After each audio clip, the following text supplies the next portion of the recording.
નમસ્કાર વિદ્યાર્થી મિત્રો, હું છું પીએમ સર. શ્રી ગણેશ ક્લાસીસમાં દરેક વિદ્યાર્થીનું સ્વાગત છે. વિદ્યાર્થી મિત્રો, આજે જે તમારે પેપર હતું એડવાન્સ કોસ્ટ અકાઉન્ટિંગ, તે કેવું સરસ ગયું છે અથવા સહેલું ગયું છે અથવા મીડિયમ ગયું છે તે કોમેન્ટમાં જરૂર જણાવજો. અને વિદ્યાર્થી મિત્રો, હવે આપણે કાલનું જે પેપર છે તમારે શુક્રવારે advance cost and financial accounting, તો તેના મોસ્ટ આઈપી પહેલા થિયરીના ક્વેશ્ચન આપશું. ત્યાર પછી તમને આમાં અમુક પ્રકારના જે સમ છે આપણે એક એક ચેપ્ટર મુજબ જોતા જશું.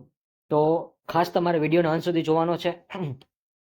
જે વિદ્યાર્થી મિત્રો ટેલિગ્રામ ચેનલમાં ન જોડાયા હોય તે આપણે ડિસ્ક્રિપ્શન બોક્સમાં મળી જશે, તેમાંથી તમારે લિંક છે એ જોઈન્ટ કરી લેવી.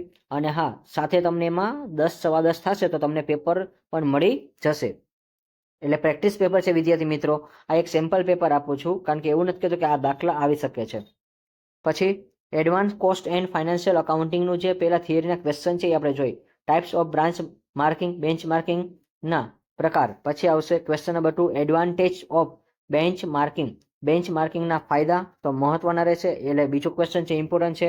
પછી question number 3, advantage of form inter form comparison. આંતરપેઢીની તુલનાના ફાયદા. તો ફાયદા ખાસ કરીને જાજો વિદ્યાર્થી મિત્રો, કાં તો ફાયદા કાં તો હેતુ, એટલે કે ઓબ્જેક્ટિવ છે, એ બેમાંથી એક ક્વેશ્ચન આવશે જ.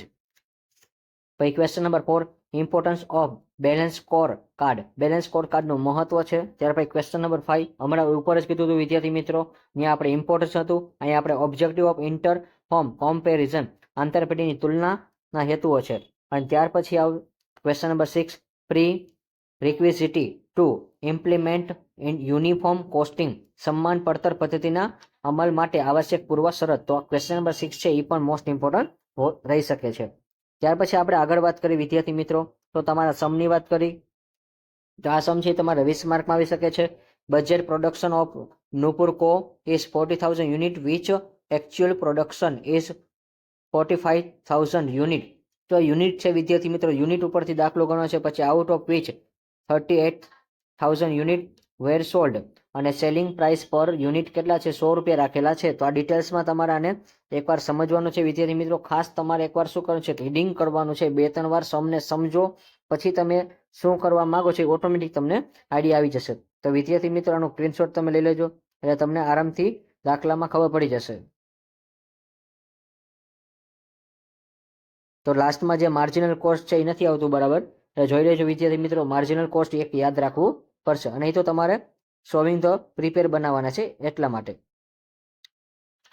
ત્યાર પછી આપણે ગુજરાતી મીડિયમના વિદ્યાર્થીઓ એના માટે પણ અહીંયા છે, તો ખાસ તમારે જોઈ લેવું. તો તમારો સ્ક્રીનશોટ છે એ ખૂબ જ સરસ આવી જશે વિદ્યાર્થી મિત્રો. આ નુપુરવાળો દાખલો છે, 1-2 વાર ખાસ તમારે ગણીને જવાનો છે.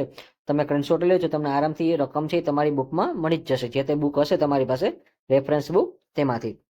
ત્યાર પછી આપણે આગળ વાત કરી વિદ્યાર્થી મિત્રો, તો ક્વેશ્ચન નંબર આ જે 2, તો ઇમ્પોર્ટન્ટ ક્વેશ્ચન છે અને ખૂબ જ અગત્યનો છે. તો એમાં આપણે ટ્રાયલ બેલેન્સ બનાવવાની છે વિદ્યાર્થી મિત્રો. ટ્રાયલ બેલેન્સ આપણે ખૂબ 12મા ધોરણમાં અથવા 11મા ધોરણમાં ત્યારે પણ આપણે બનાવતા હતા.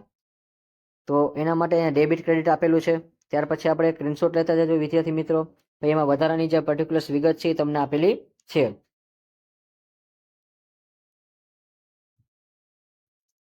તો જોઈ લેજો વિદ્યાર્થી મિત્રો, અહીંયા તમને આપેલી છે, ટોટલ બધી વિગત આવી જશે.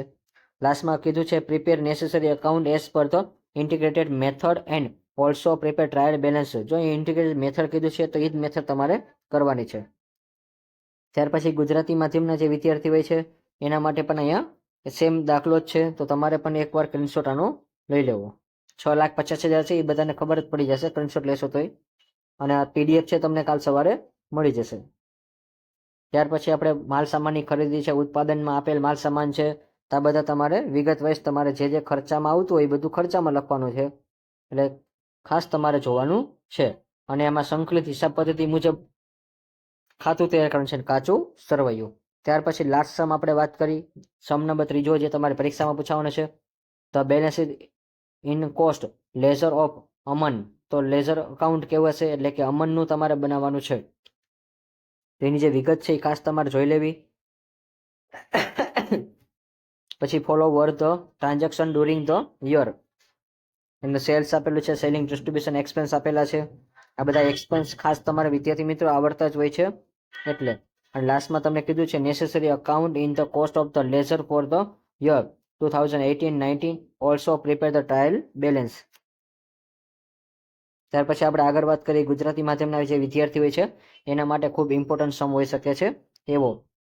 તો વિદ્યાર્થી મિત્રોનો સ્ક્રીનશોટ લઈ લેજો, હવે જેથી કરીને તમે દાખલાની પ્રેક્ટિસ ચાલુ કરી દો, અને અથવા તમને કાલે સવારે પણ 10 સવા જશે આ પીડીએફ છે એ મળી જશે. ટેલિગ્રામ ચેનલ છે, હજી એકવાર કહું છું, જે લોકો ટેલિગ્રામમાં ન જોડાના હોય એ જોડાઈ જજો.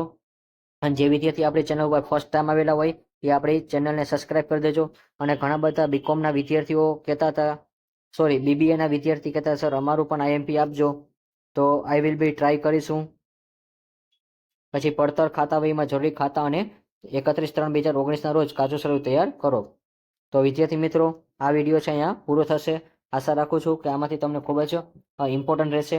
હવે નેક્સ્ટ પેપર આપણે લાસ્ટ તમારા સેટરડે છે, તો એમાં આપણે એક પ્રસંગ છે, અમારા સ્ટાફના કોઈ રિલેટિવ છે એની ઘરે જ એક સન છે એનો શું છે મેરેજ છે, એટલે અમારે જવાનું છે. તો કાલના વિડીયોમાં થોડુંક લેટ થશે, પણ આઈ વિલ બી ટ્રાય કે હું મેક્સિમમ તમને 9 અથવા 10 વચ્ચે આપી જ દઈશ. 9 અથવા 10 વચ્ચે જો થશે તો હું તમને કાલે વહેલો શેર કરી દઈશ 5 અથવા 6 વાગ્યામાં. આવજો વિદ્યાર્થી મિત્રો, બાય બાય.